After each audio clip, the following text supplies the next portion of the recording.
जय गुरुदेव, जय माँ गायत्री, सभी को मेरा प्रणाम। आज मैं एक बहुत महत्वपूर्ण विषय लेकर आई हूँ, जो विषय है गायत्री मंत्र जप के साथ ध्यान।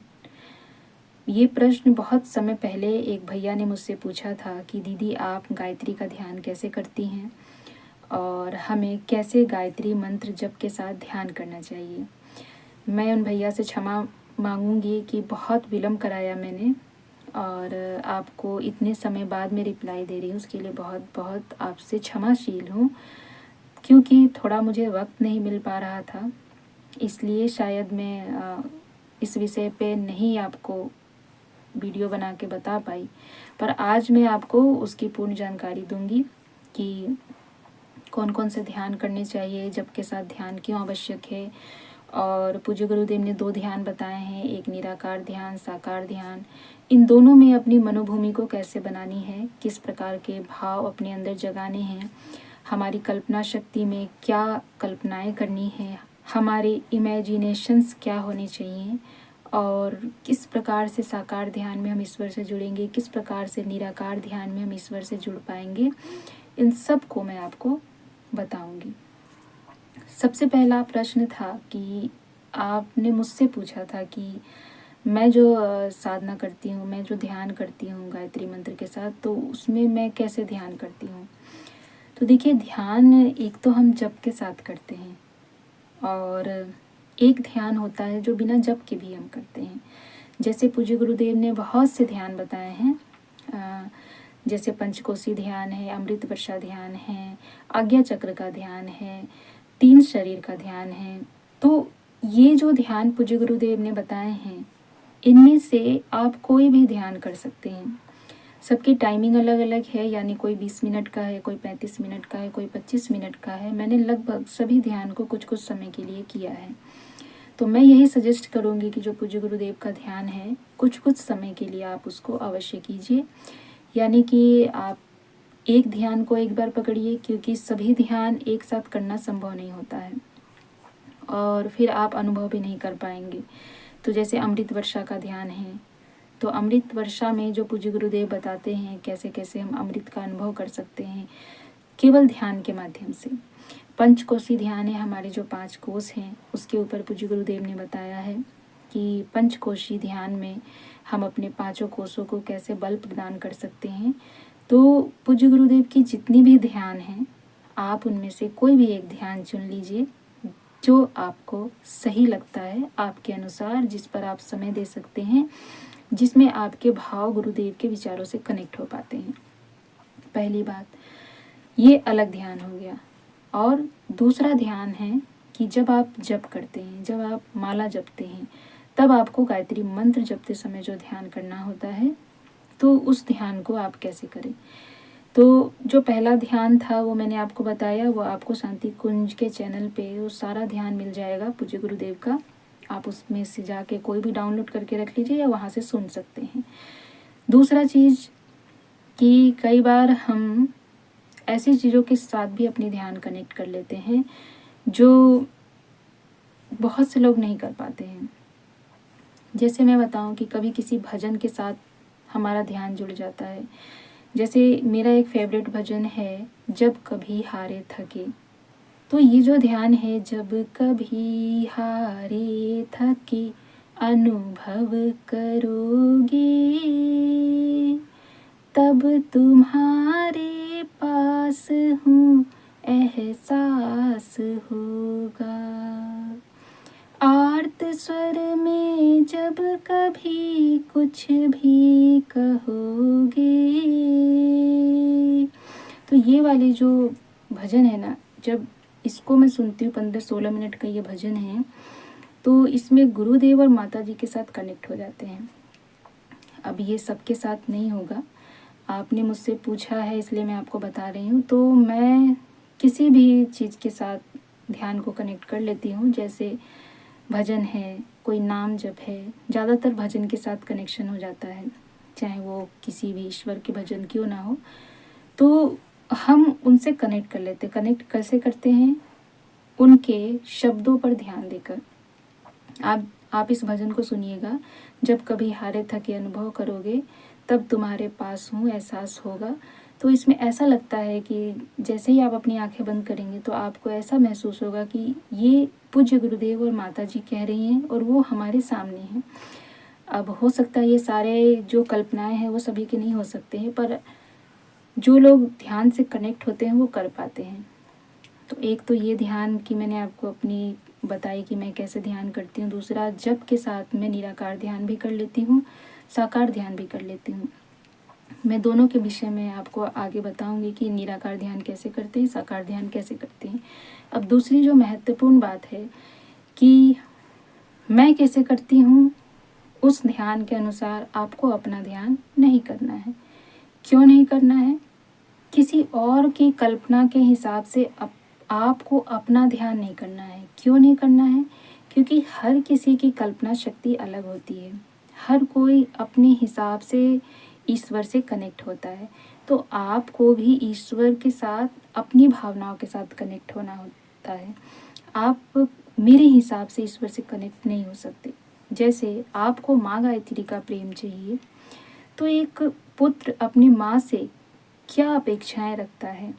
हर पुत्र की अपनी अपनी माताओं से अलग अलग अपेक्षाएं होती हैं। उसी प्रकार से गायत्री माता भी हमारी माँ है।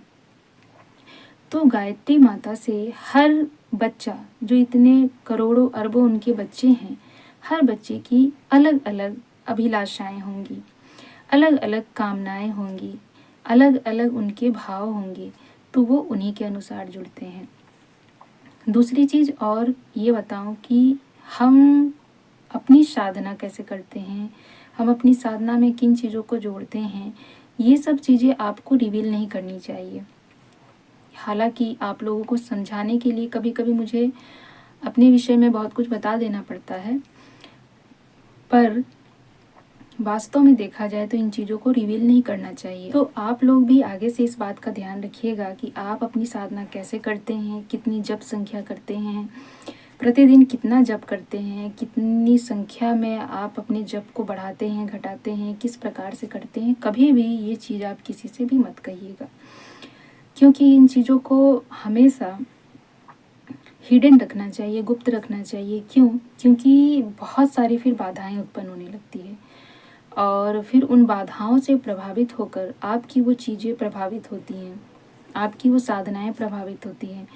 मैं आपको इसके विषय में भी एक अलग वीडियो बताऊंगी कि हमारी साधना में 5 ऐसी चीज़ें हैं जो हमें बाधा उत्पन्न करती है। बहुत सूक्ष्म चीज़ें हैं जो हम आम जीवन में सोचते भी नहीं है कि इससे भी हमारी साधना इफेक्ट हो सकती है। तो उसके विषय में भी एक वीडियो में ज़रूर बना दूंगी।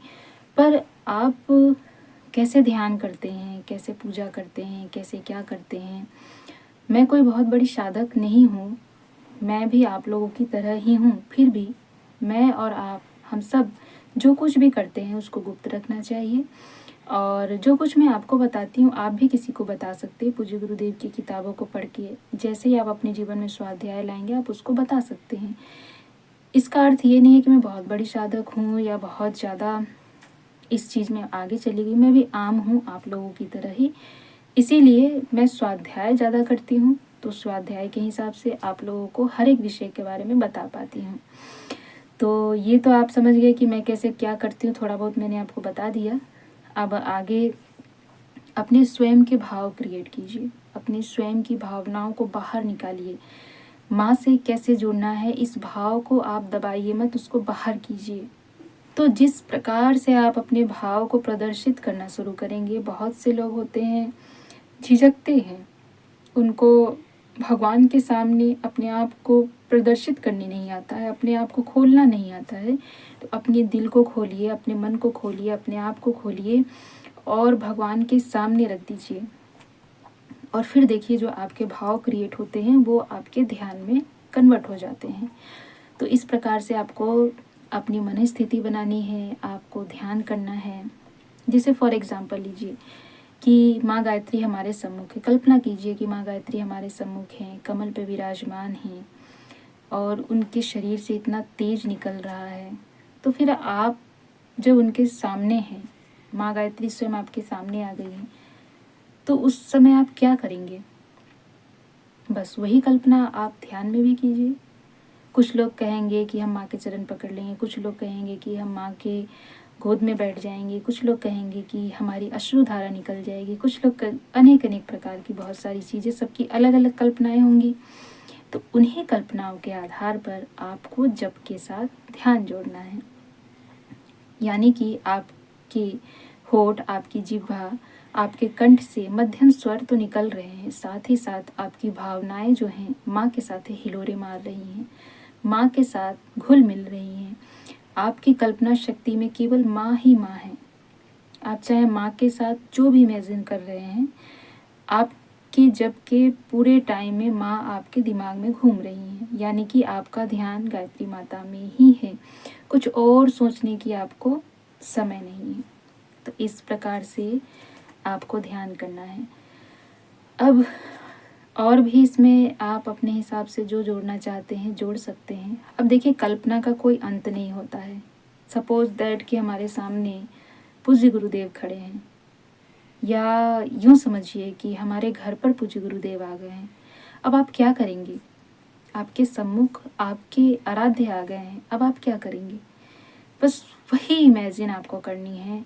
जैसे कई बार ऐसा होता है ना, हम कल्पना करते हैं कि अमुक व्यक्ति हमारे घर आ गया है, तो हम उसको खिला रहे हैं, हम उसको बिठा रहे हैं, हम उसके साथ तस्वीरें ले रहे हैं, हम उसकी बहुत आव भगत कर रहे हैं। अनेक प्रकार से हम उसके बारे में बहुत सी कल्पनाएं करते हैं। और ख़ास करके जो गर्लफ्रेंड बॉयफ्रेंड वाले लोग हैं, वो तो कल्पना शक्ति में बहुत आगे होते हैं। तो यूँ समझिए कि आपको वो कल्पनाएं उनके प्रति नहीं करनी है, आपको अपनी कल्पना शक्ति का उपयोग जो है ईश्वर के लिए करना है, सही चीज़ के लिए करना है। पूज्य गुरुदेव कहते हैं दुनिया में कोई चीज़ खराब नहीं होती है। ये जो प्रेम होता है, प्रेम बहुत अच्छी चीज़ होती है, और आजकल के जो प्रेम है उससे बहुत अलग प्रेम का स्वरूप होता है। तो जो भी हमें कल्पना शक्ति मिली है, हम उस कल्पना शक्ति को ईश्वर के लिए जब उपयोग करेंगे, इस ब्रह्मांड के लिए उपयोग करेंगे, तो ईश्वर के साथ जब हम कल्पनाओं को जोड़ेंगे ना, तो कुछ और ही क्रिएट होगा, और उस क्रिएशन से जो उत्पन्न होगा उसका लाभ हमें अवश्य मिलेगा। तो अपनी कल्पना शक्ति को सही जगह पे उपयोग कीजिए। इधर उधर की बातें सोचने में, समय गंवाने में क्या लाभ?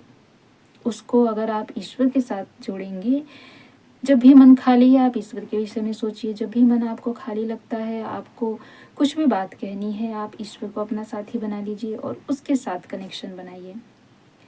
चलिए, बहुत सी बातें मैंने आपको बता दी। अब जो पूज्य गुरुदेव ने ध्यान को समझाया है, उस ध्यान को आपसे बताती हूँ। पूज्य गुरुदेव ने बहुत संक्षेप रूप में दोनों ध्यान को समझाया है कि दोनों ध्यान में हमें क्या क्या कल्पनाएं करनी है। तो उस हिसाब से मैं आपको दोनों को ध्यान बता देती हूँ कि निराकार ध्यान में हमें क्या अपने कल्पनाएं को बनानी है, और साकार ध्यान में क्या क्या कल्पना करनी है। उन चीज़ों के विषय में जो पूज्य गुरुदेव ने बताया है, अब वो बताती, उसके अनुसार उन कल्पनाओं में आप और अपना बढ़ा घटा सकते हैं, अपने हिसाब से उसमें और क्रिएशन कर सकते हैं।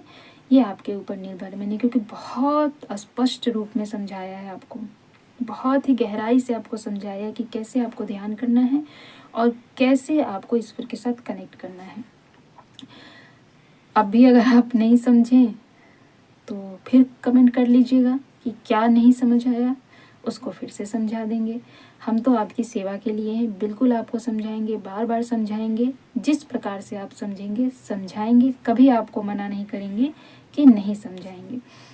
पर आशा है कि जो मैं समझा चुकी हूँ अभी तक और जो आगे समझाऊंगी, आपको सब कुछ समझ में बेशक आ रहा है और बेशक वो आपको लाभ प्रदान करेगा। तो चलिए, अब मैं आपको बता दूं कि पूज्य गुरुदेव ने कैसे उस ध्यान के विषय में बताया है, क्या क्या बताया है। तो उसके हिसाब से भी आप जप के साथ ध्यान को अवश्य कीजिएगा। गायत्री उपासना में जप के साथ ध्यान अभिन्न रूप से जुड़ा हुआ है। जप तो मुख्य रूप से शरीर के अंग अवयवों द्वारा किया जाता है, किंतु ध्यान में मन को ईश्वर के साथ जोड़ने व एक करने का प्रयास किया जाता है। ध्यान, इसमें हम अपनी रुचि व स्वभाव के अनुरूप साकार या निराकार ध्यान चुनते हैं। सबसे पहले हम आपको साकार ध्यान बताते हैं, जिसमें आपको माँ गायत्री के साथ कल्पनाएं करनी है, जो मैं आपको बता रही हूँ। मातृ रूप में गायत्री महाशक्ति के उपासक प्रातःकालीन स्वर्णिम सूर्य में स्थित हंस पर बैठी गायत्री माता का ध्यान करते हैं। स्वयं को शिशुवत मानकर माँ के आंचल में बैठने, उनकी छाया में बैठने व उनका दुलार भरा प्यार पाने की भावना की जाती है। माँ का पैपान करते हुए यह अनुभूति करनी चाहिए कि उसके दूध के साथ मुझे सद्भाव, ज्ञान व साहस शक्ति जैसी विभूतियाँ मिल रही हैं और अपना व्यक्तित्व एक युद्ध एवं महान बनता जा रहा है।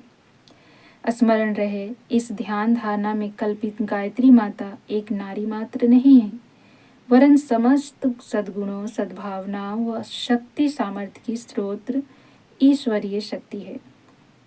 इसी स्तर पर अपनी भावना व कल्पना को ले जाने पर ध्यान की गहराई धीरे धीरे बढ़ती जाएगी, जिसमें माता पुत्र के बीच क्रीड़ा कलोल भरा स्नेह वात्सल्य का आदान प्रदान होता है।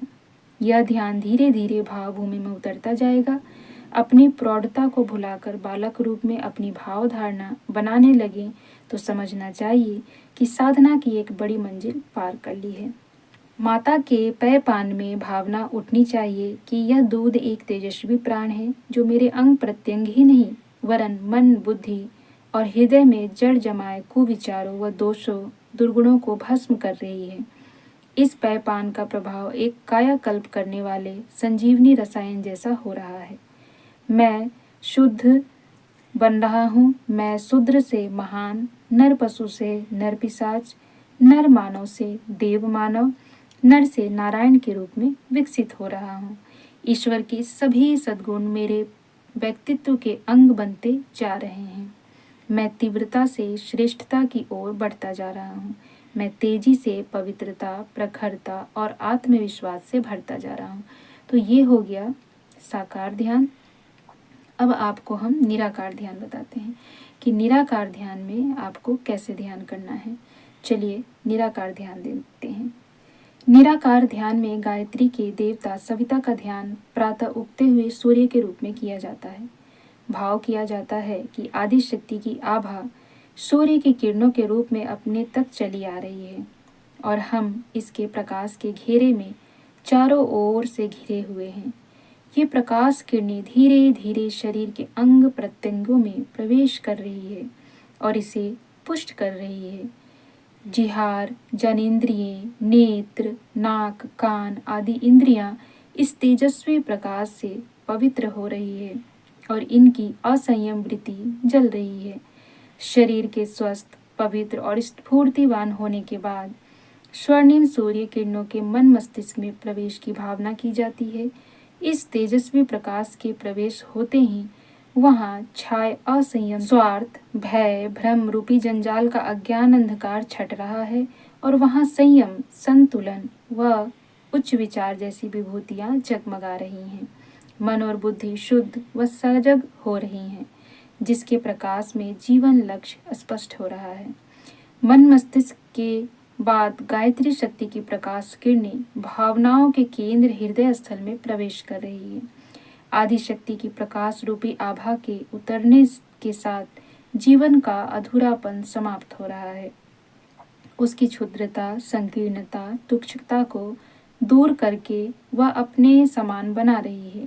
उपासक अपनी लघुता परमात्मा को सौंप रहा है और परमात्मा अपनी महानता जीवात्मा को प्रदान कर रहा है। बिछड़े हुए गौ बछड़े की तरह दोनों मिल रहे हैं और एकता का आनंद उत्पन्न हो रहा है। जीवात्मा का लघु प्रकाश परमात्मा के परम प्रकाश से लिपट रहा है और दीपक पर जलने वाले पतंगे की तरह, यज्ञ कुंड में पड़ने वाली आहुति की तरह अपने अस्तित्व को होम कर रहा है। इस मिलन से हृदय में सद्भावनाओं के हिलोरे उठ रही हैं। आकांक्षाएं, आदर्शवादिता और अच्छाई से भरी है।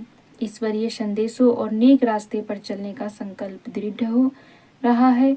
आत्मा की महिमा के अनुरूप अपना चिंतन और क्रिया पद्धति रखने का निश्चय प्रबल हो रहा है। अनंत प्रकाश के आनंद भरे सागर में खान करते हुए आत्मा को अपने को धन व कृत अनुभव कर रही है। तो इस प्रकार से जो पूज्य गुरुदेव ने ध्यान बताए हैं वो मैंने आप लोगों को बताने का प्रयास किया।